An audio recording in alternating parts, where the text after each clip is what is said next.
अस्सलामुअलैकुम, welcome to the kitchen of Green healings.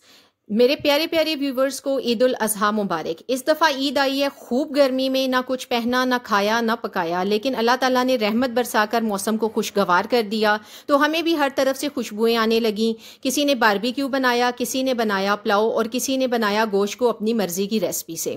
हमने सोचा हम भी चलते हैं किचन में और कुछ ख़ास बनाते हैं और आपसे भी शेयर करते हैं।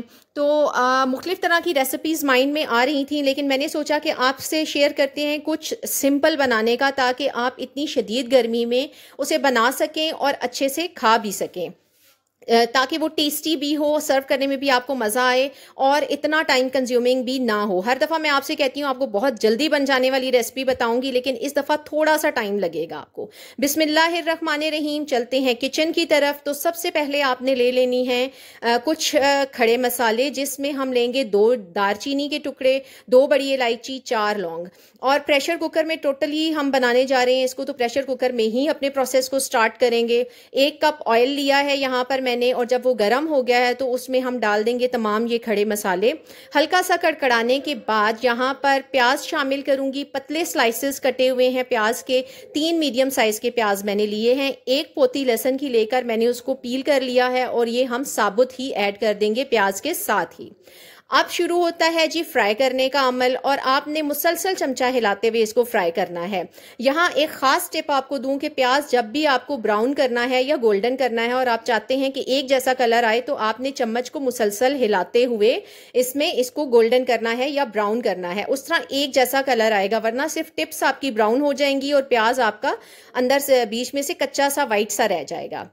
देखिए प्याज हमारा मुकम्मल तौर पर ब्राउन हो चुका है, बस यही कलर हमें चाहिए। यहाँ हम शामिल कर लेंगे इसमें मटन। यहाँ आप बीफ की रेसिपी अगर बनाना चाहते हैं तो सेम तरीके से आप बीफ शामिल कर लेंगे। यहाँ पर 1.5 किलो यहाँ मैं ले रही हूँ मटन। इसको हम इस प्याज में मिक्स कर देंगे। प्याज को मैंने हाई फ्लेम पे ब्राउन किया था, लेकिन गोश्त जो है वो डालने के बाद आपने आंच को मीडियम कर देना है। मीडियम आंच पे जब हम गोश्त को पकाएंगे तो गोश्त अपना ही पानी छोड़ना शुरू कर देगा, और उस पानी में आपने गोश्त को पहले अच्छे से पका लेना है।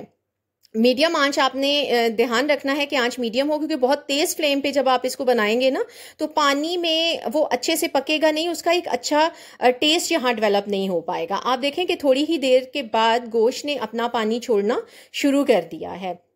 अब इस पानी में हमने गोश्त को फर्दर पकाना है अच्छे से।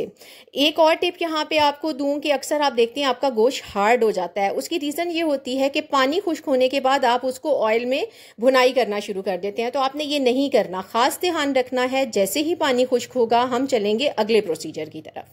तो यहाँ पर मैंने अच्छे से भुनाई करते हुए इसके पानी को खुश्क कर लिया है।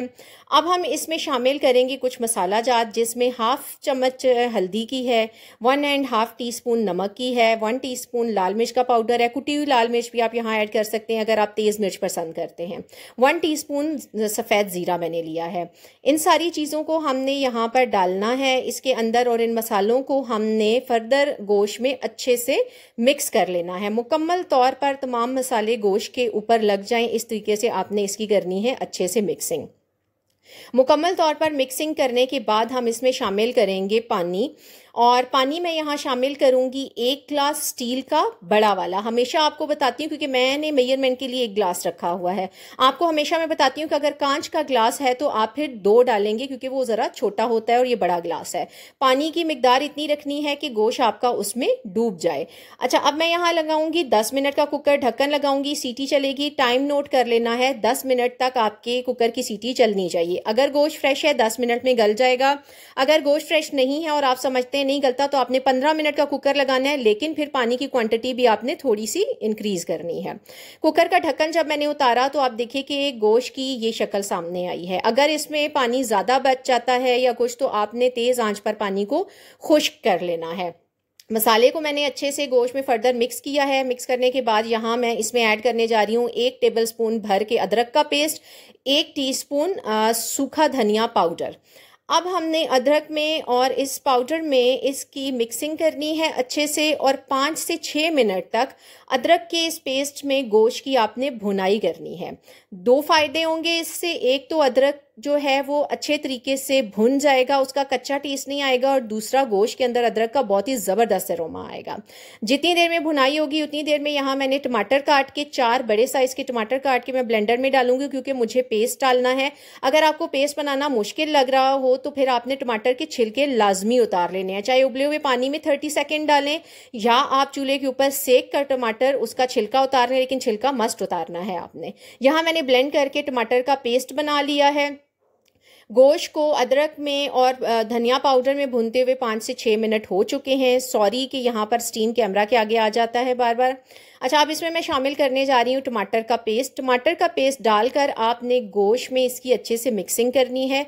आंच को तेज़ कर देना है, यानी कि मीडियम टू हाई फ्लेम पे आपने इसे टमाटर के पेस्ट में भुनाई करनी है। भुनाई में आपने अच्छा टाइम लगाना है, ये नहीं कि आपने जल्दी जल्दी से चम्मच हिलाया और बस उसकी मिक्सिंग करके उतार लिया, आपने ऐसा नहीं करना। भुनाई में आपने अच्छा खासा वक्त लगाना है, तभी आपके गोश्त का एक बेहतरीन टेस्ट डेवलप होगा। यहाँ पर आपने टमाटर के पेस्ट में अच्छे तरीके से भुनाई करनी है। पानी टमाटर का खुश्क हो जाए और टमाटर की भुनाई होकर उसका कलर चेंज हो जाए यहाँ पर, ठीक है। नीचे नहीं लगने देना है आपने। बहुत अच्छे से यहाँ मैंने 10 से 15 मिनट लगा कर ना इसकी अच्छे तरीके से भुनाई कर ली है।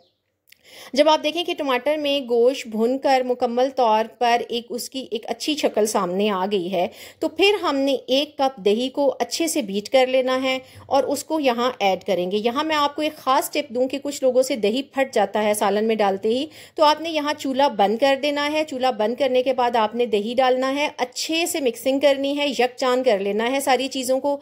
फिर हम चूल्हा जलाएंगे और हम इसको लो फ्लेम पर यानी कि दम वाली आंच पे रखेंगे, क्योंकि हमने दही में भुनाई नहीं करनी। दही हमने ग्रेवी के लिए ऐड किया है यहाँ पर कि वो बहुत खुश्क ना हो, उसकी ग्रेवी बने।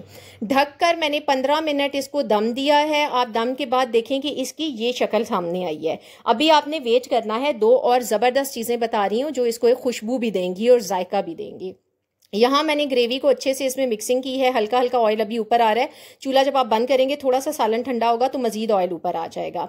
यहाँ मैं इसमें डालूंगी 1 टेबल स्पून कसूरी मेथी का। अच्छे तरीके से हाथों पे मसल कर आपने कसूरी मेथी को इसके ऊपर डालना है। और ½ टीस्पून मैं डालूंगी गरम मसाला पाउडर, लेकिन उसके बाद आपने फ़ौरन सर्व नहीं करना है। आपने ये चीज़ें हांडी के ऊपर डालकर हमेशा ढक्कन लगा दें। 10 से 15 मिनट तक ढक्कन लगा के अपनी हांडी को साइड पर रख दिया करें, ताकि इन तमाम मसालों का जो टेस्ट है और जो एक खास खुशबू के लिए हम इनको डालते हैं वो खुशबू खाने के अंदर चली जाए। फौरन से जब आप उसकी मिक्सिंग करते हैं और आप उसे सर्व कर देते हैं तो टेस्ट तो आता है, लेकिन वो एक खास खुशबू डेवलप नहीं हो पाती। धनिया बहुत शदीद गर्मी है, मार्केट में अवेलेबल नहीं है, दैट्स वाई मैंने सालन पे नहीं डाला। आप इसको धनिया डालें, हरी मिर्च